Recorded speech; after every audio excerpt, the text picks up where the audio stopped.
Fait que tu as Good. parti l'enregistrement, là? Ouais, c'est en train d'enregistrer. Tu peux y aller. Parfait.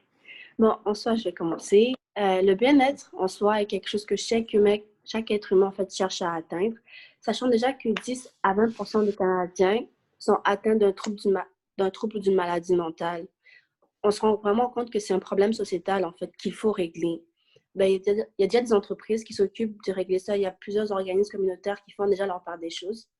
Moi, ou même Jessica, on n'est pas capable de nommer toutes les actions qui ont déjà été mises en place. Mais je sais qu'il y a une entreprise québécoise qui fait son travail, qui met son petit grain de sel pour changer les choses. Et c'est vraiment celle dont on va parler aujourd'hui. Et cette entreprise s'appelle Cool Apparate, qui est un fervent acteur. C'est une marque québécoise qui veut conscientiser la population en tout cas, afin qu'ils sachent ce que c'est la santé mentale, savoir que c'est important. Et comme dit plus haut, il y a des recherches qui en parlent et les spécialistes disent que personne n'est à l'abri, en fait. Fait qu'il faudrait vraiment en parler pour changer les choses. Et dans le cadre de notre projet scolaire, c'est avec plaisir que nous interviewions le cofondateur de Collaborate, M. Samuel Choquette. Ben, je vais vous laisser vous présenter. Qui êtes-vous en tant qu'entreprise? Qui êtes-vous, en fait? Parlez-nous de vous. OK, donc je peux parler dans le fond, moi, personnellement, j'ai fait mon baccalauréat en kinésiologie à l'Université de Sherbrooke. J'ai terminé il y a un an, puis j'étais coloc avec Juan et Étienne, qui sont les deux autres cofondateurs, puis on a parti notre marque de vêtements, c'est ça, quand on était à la dernière session à l'Université à Sherbrooke. Donc, l'idée est venue de là. À la base, on voulait vraiment créer une nouvelle forme de prévention en santé mentale. On trouvait que la prévention en santé mentale, présentement, était beaucoup trop explicite. Donc, c'était parle quand ça va pas bien. C'était très axé sur les symptômes, la problématique, tout ça. Mais nous, on voulait, on voulait amener une sorte de prévention qui était plus facile pour les gens de se reconnaître. Parce que souvent, si ça va pas bien, puis tu fais juste voir des préventions très explicites, mais tu veux pas être associé à cette prévention-là nécessairement parce que tu penses que c'est mal, la santé mentale. Donc, nous, on voulait faire une prévention un petit peu plus douce à l'aide des vêtements, qu'il y ait des messages de prévention, de bien-être à travers nos vêtements en santé mentale. Donc, c'est vraiment de là qu'est venue l'idée. Et là, le nom de Cool est sorti. Donc, Cool, en étant écrit à l'envers, lorsqu'on se regarde devant le miroir, on peut lire Look. Donc, c'est un rappel constant devant le miroir de prendre soin de soi, de prendre soin des autres aussi. Donc, la base, je te dirais, c'est d'apprendre à se connaître.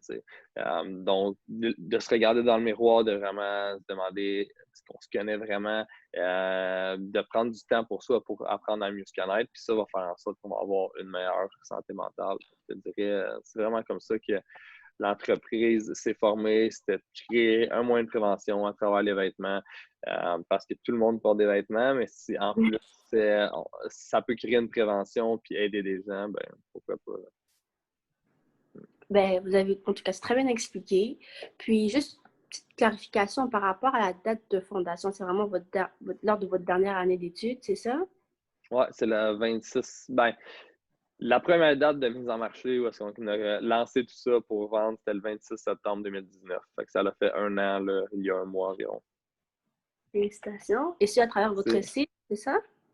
Oui, exactement. Donc, on avait déjà les photos, les produits, notre site web était prêt. On a fonctionné avec une précommande. Donc, on avait des morceaux pour les photos et tout, mais on n'avait pas un gros inventaire. Donc, on a ouvert une précommande pendant 2 semaines. On récoltait le maximum de ventes pour ensuite le produire. Donc, ça nous permet d'avoir moins de risques, de voir si les gens répondaient bien, si notre produit était accrocheur, si ça fonctionnait. Donc, c'est ça, on a récolté un maximum de commandes. Puis, avec l'argent amassé, on a pu financer un plus gros inventaire, puis vraiment voir si notre produit intéressait les gens. Puis oui, on a eu une bonne réponse. Donc, c'est pour ça qu'on s'est lancé. Parfait. Et juste petite clarification par rapport au nom, en fait. Je sais que c'est Look à l'envers, là, mais de là maintenant, qui a eu l'idée pour être, juste pour vraiment savoir? Et d'où vient l'idée? Je suppose que vous avez eu plein Ouais. d'autres petites idées avant, là. On cherchait un nom qui était assez anglais-français. Parce que, tu sais, oui, notre marque, on vend majoritairement au Québec, mais on croit au potentiel d'aller au Canada anglais, aux États-Unis et tout. Donc, on voulait une marque, tu sais, que autant les anglophones que les francophones allaient comprendre. Fait qu'on regardait des mots, des trucs comme ça qui que les francophones comprenaient, puis on est tombé sur le mot look. Puis là, on disait, ah, look, regarde, regarde en toi, apprends à connaître ça. Fait qu'on voyait un sens. Puis là, Rouen, à ce moment-là, était dans une passe qui revirait les mots à l'envers beaucoup. Puis là, il a dit, ah, look, si on le revire à l'envers, ça fait cool. Donc, cool, tu te regardes devant le miroir, c'est look. Puis c'est comme ça que l'idée est venue. Donc, dès la première soirée, on a fait imprimer ça sur une feuille. On s'est regardé dans le miroir. Puis là, on faisait comme ça, on avait fait un premier chandail avec. Puis ouais, c'est comme ça puis là, on s'est dit, soit que c'est vraiment bon comme nom, c'est accrocheur, le concept est bon, ou soit que c'est vraiment trop enfantin de dire que la santé mentale est cool, tout ça. Puis finalement, on a dit non, on pense que c'est une bonne idée. Fait que le nom, on s'est lancé avec ça. Puis yeah, ça a fonctionné. Parfait. Je vais laisser Jessica te poser une petite question. Cool. Dans le fond, en lien avec votre organisme, est-ce qu'il y a eu comme des facteurs qui vous ont vraiment poussé à fonder cette entreprise puis qui sont liés aux valeurs puis à la mission? Je te dirais, c'est gros venu de nos histoires personnelles, de vouloir créer un changement en santé mentale. Moi, j'ai des proches qui ont eu beaucoup de troubles de santé mentale, des suicides, des troubles alimentaires, des trucs comme ça. On a vécu une dépression, il y avait de l'anxiété, du stress. Donc, c'est vraiment venu d'une prévention qui ne nous avait pas nécessairement rejoint étant plus jeunes. Puis là, on s'est dit, le besoin est vraiment là. Puis ce qui se fait présentement, un petit peu comme j'ai dit tantôt, c'est beaucoup trop explicite, puis les jeunes, surtout, ne se reconnaissent pas. Donc, si on peut juste créer une prévention plus facile, plus douce, avec des valeurs comme l'ouverture, le partage, pour nous, c'est hyper important d'être authentique, puis de montrer sa vulnérabilité aussi. C'est ce qui est le plus difficile, parce que surtout en étant 3 hommes aussi qui parlent de santé mentale, souvent, c'est comme un petit peu plus rare, si on veut. Excusez, je reçois un appel. C'est un petit peu plus rare. Souvent, les filles, c'est plus facile d'en parler. Donc, les hommes, on veut rester un homme, un homme fort, qui pleure pas, que ça va toujours bien. Donc, c'est un petit peu un mythe qu'il y a depuis longtemps. Donc, nous, on voulait un petit peu briser ce mythe-là, puis montrer que oui, on peut être vulnérable, puis montrer nos émotions. Fait que c'était surtout ça le but, là, je te dirais. Merci beaucoup. Je trouve que c'est vraiment pertinent et intéressant. Là. Dans le fond, est-ce que vous pourriez nous parler un petit peu plus en détail de vos valeurs en entreprise? Oui, ben, un petit peu comme j'ai dit tantôt, l'ouverture, l'authenticité, le respect, c'est des valeurs hyper importantes pour nous. C'est vraiment sur ça qu'on se base là, pour autant les échanges. Puis, on a un slogan qui est l'art d'être humain, donc on veut vraiment rendre tout le plus humain qu'on peut, autant dans nos relations avec nos clients, nos relations avec nos fournisseurs, tout ça. La plus grande valeur, ça serait le respect de l'être humain, je te dirais. Là. Merci. Jolene, je te cède la parole. Parfait. Ensuite, j'ai une petite question. Côté financement, en fait, comment vous fonctionnez? Je sais que vous donnez une partie de vos gains à une entreprise, un organisme. Comment est-ce que vous fonctionnez? Comment qu'on a parti niveau financement ou c'est quoi la structure? Comment vous avez parti puis comment vous faites actuellement? OK. Un petit peu comme j'ai dit, on a parti avec une précommande, donc il y avait moins de risques, il y avait moins d'investissement. Donc, les 3, c'est sûr qu'on a déboursé un petit peu d'argent de nos poches dès le départ pour financer la première base de l'inventaire. Mais déjà, avec les profits de la première commande, de la précommande, on peut financer le reste aussi. On est quand même très autodidacte aussi, donc tout le site web, on le fait nous-mêmes. Les photos, on le faisait nous-mêmes. Juan avait fait la majorité des dessins aussi qui se retrouvaient sur les vêtements. Donc, on n'a pas eu beaucoup de frais à débourser, juste au début pour le premier shooting photo, puis la vidéo. Mais c'est majoritairement comme ça qu'on fonctionne au niveau financier. Donc, par la suite, avec la croissance, on a maintenant un employé. C'est sûr qu'on a besoin d'aller voir le financement au niveau des banques pour avoir des plus gros inventaires. Mais c'est quand même comme ça que ça fonctionne. Puis, nous, on est vraiment enregistré comme une marque de vêtements. Donc, on n'est pas un organisme à but non lucratif. On est une marque de vêtements, mais qui a une cause sociale qui redonne au minimum 10% de ses profits à des organismes. Donc, là, ça fait 1 an qu'on est en existence. Puis, on a remis au-dessus de 7 000 $. Donc, c'est vraiment bon. On est vraiment fiers de ça. On n'a pas un organisme précis qu'on remet tout le temps, nos profits. Donc, dépendamment des partenariats, des collaborations, des fois, c'est juste pour un item que le pourcentage de profit va à cet organisme-là. Des fois, c'est pour une campagne. Donc, on est vraiment ouvert parce qu'on ne voulait pas comme juste être à un organisme parce que les organismes en santé mentale sont souvent très précis. Donc, il y a par exemple Suicide Action Montréal, beaucoup axé sur le suicide. D'autres plus axés, mettons, sur la dépression. Mais la santé mentale, c'est très vague. Puis, il y a seulement le Mouvement Santé mentale Québec qui, au Québec, est vraiment un acteur de prévention puis qui est comme pas spécialisé en une cause de santé mentale, là, si je pourrais dire. Donc, on a fait des campagnes avec eux, mais exemple, pour la semaine du suicide, ben, là, on fait un partenariat avec eux. Fait, ce qui est vraiment bon parce que ça nous permet d'aller chercher des visibilités de différents réseaux aussi. Donc, c'est comme ça qu'on fonctionne, je te dirais, majoritairement.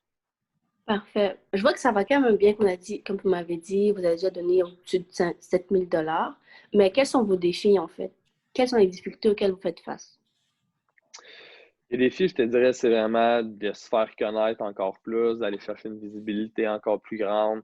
Le principal défi, c'est la croissance. Je te dirais, niveau financier, c'est toujours refinancer des inventaires plus gros, d'être sûr que ça va se vendre.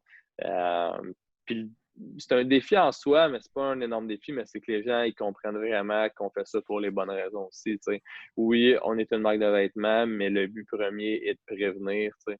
Donc, donc, c'est vraiment la mission qu'on essaie de mettre de l'avant parce que si on essaie de rivaliser contre toutes les autres marques de vêtements qui existent, là, la bataille va être vraiment difficile. Mais si on se veut plus comme un acteur de prévention, puis que le vêtement est juste là pour apporter le message de la prévention, là, c'est plus facile, je te dirais. Donc, tu sais, vu que on n'était pas 3 personnes, mettons, sur les réseaux sociaux avec des grandes visibilités, beaucoup de gens qui nous suivent, c'est un petit peu plus difficile de faire que notre marque ait une croissance. Donc, je te dirais le principal défi, c'est d'augmenter une visibilité et d'avoir une bonne croissance au niveau de nos chiffres. Parce qu'il y a plusieurs influenceurs qui partent d'une marque de vêtements, puis que ça fonctionne bien du jour au lendemain, parce qu'il y a beaucoup de personnes qui les suivent, mais dans notre cas, c'était pas ça. Donc, le principal défi, ça serait au niveau de la croissance. Parfait. Mais à ce que je comprends, justement, grâce au partenariat que vous faites, à l'aide que vous fournissez, vous faites connaître veut pas, mais vous arrivez à atteindre un plus grand public. Mais dans quelle région est-ce que vous livrez? Genre vos marques, en fait. Ouais, on livre au pays au complet, majoritairement au Québec, mais on a des ventes en Ontario, dans les autres provinces aussi. Notre site est maintenant traduit en anglais aussi, donc c'est plus facile pour les gens de l'Ontario et des autres provinces qui sont plus anglophones de nous trouver puis de nous acheter. Mais nous, à la base, on vient de Granby, on a fait notre université à Sherbrooke. Donc, je te dirais, c'est les deux villes où est-ce que les gens nous connaissent le plus et qu'on a un petit peu plus de ventes. Mais avec justement les visibilités avec les différents organismes, on vend à grandeur du Québec, de la Gaspésie au lac Saint-Jean, en passant par Ottawa ou tout. Fait que c'est vraiment diversifié. Parfait. Et sinon, en fait, les vêtements sont créés où? Je veux dire ça comme ça, fabriqués où? La matière première, on a des fournisseurs aux États-Unis ou au Canada qui nous apportent les vêtements unis. Puis là, nous, on les fait imprimer ici à Granby. Mais essentiellement, la matière première est faite souvent soit en Amérique centrale ou en Asie. On aimerait tout faire ici au Québec, mais en ayant déjà une cause de santé mentale, si on ajoute l'enjeu local, nos coûts de production seraient beaucoup trop élevés, mais c'est quelque chose qu'on vise à long terme en ayant un volume plus important, d'être en mesure de tout faire ici. Mais pour l'instant, l'impression est faite ici, le design est fait ici, mais la matière première vient de l'extérieur. Parfait. Jessica, est-ce que tu aurais une autre question pour M. Choquette?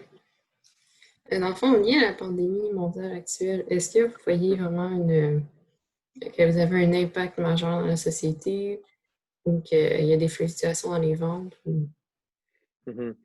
pour nous, la période du COVID a été très bonne financièrement. Ben, tu sais, on était en croissance, hein, fait que, tu sais, c'est sûr que notre croissance ne s'est pas arrêtée malgré le COVID. On a su bien se réajuster, je te dirais, en fournissant des outils pour les gens, pour les aider mentalement.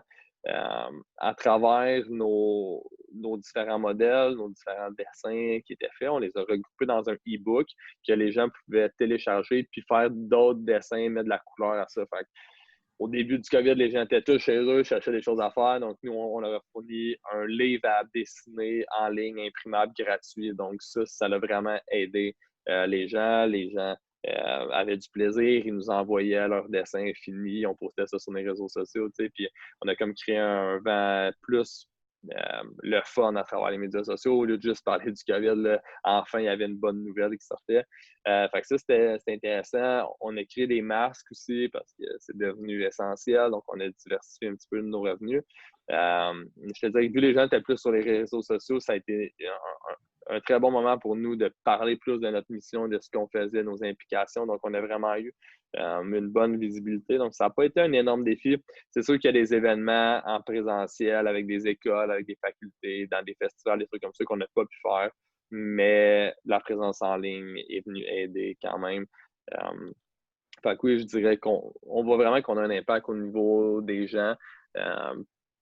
Plein de gens nous écrivent pour partager leur histoire à travers nos plateformes, nous disent qu'ils aiment nos vêtements, qu'à toutes les fois qu'ils mettent les vêtements, exemple, ils parlent de santé mentale avec leurs enfants, avec leur chum, leur blonde. Fait que, tu sais, on crée une prévention puis un discours juste en ayant des vêtements plus au niveau de la santé mentale. Fait qu'on voit vraiment le bienfait qu'on peut avoir. C'est beaucoup. Je pense qu'il va avoir des bonnes répercussions. Pendant la pandémie, ça va pouvoir rejoindre un peu tout le monde à différents moments. Oui, exact. Ben, je suis tout à fait d'accord avec vous, ben, avec toi, avec Jessica aussi. En soi, dans ce temps de confinement-ci qu'on a eu avec la pandémie, il y a plusieurs personnes qui se retrouvent isolées. Puis c'est vraiment le bon moment de les sensibiliser parce que se retrouver seul, tu te retrouves avec tes démons, il y a des réflexions qui te passent, il y a plein de situations que tu n'arrives pas à contrôler, puis veux pas, ça affecte ta santé physique et ta santé mentale. Fait que je suis contente. Ben, on est content qu'il y ait autant d'entreprises comme vous qui agit en fait pour la cause. Comme vous savez aussi, il y a Belle qui dit cause pour la cause, mais vous de votre côté. Juste nous rappeler encore votre slogan, ça serait. C'est l'art d'être humain. Mais voilà, justement. Et en définitive, vous êtes vraiment une entreprise qui supporte et qui contribue tous ceux et celles qui veulent un Québec en meilleure santé mentale. C'est un peu, je vous préfère sur votre site. Et que, sinon, derrière chaque masque aussi se cache un sourire qui vous est destiné. Je vais vous laisser comme le mot de la fin, puis parler un peu de où est-ce qu'on peut vous retrouver sur les réseaux, sur Internet ou peu importe. OK. Vous pouvez visiter notre site web au coolapparel.ca. Sur Instagram, cool.apparel. Puis sur Facebook, c'est coolapparel. Donc, c'est pas très complexe. Allez nous suivre, allez voir ce qu'on fait, les vidéos qu'on fait. Donc, là, présentement, cet automne, le thème de la campagne, c'est la vulnérabilité des hommes. Donc, vous avez peut-être vu notre vidéo The Boys Do Cry qu'on a fait, qui parlait vraiment un homme, un vrai, c'est quoi les émotions. Donc, si vous ne l'avez pas vu, vous irez voir notre vidéo. Là. Donc, mot de la fin, je vous dirais, ben, merci de nous avoir écrit. Ça nous a fait plaisir. Puis, si vous pouvez le plus possible en parler, parler de nous, mais juste de parler de la santé mentale, c'est vraiment ça qui est le plus important. Puis que les gens aient moins une réticence puis une peur à ce niveau-là. Puis, c'est pas obligé de parler juste lorsque ça va mal, c'est de parler lorsque ça va bien, de parler de tout, d'être plus ouvert, de ne pas avoir peur de montrer ses émotions, puis d'apprendre à se connaître à travers tout ça. Je pense que c'est ça qui est le plus important. Parfait, ben merci beaucoup. Ben, merci beaucoup à vous. Au revoir. Au revoir, salut.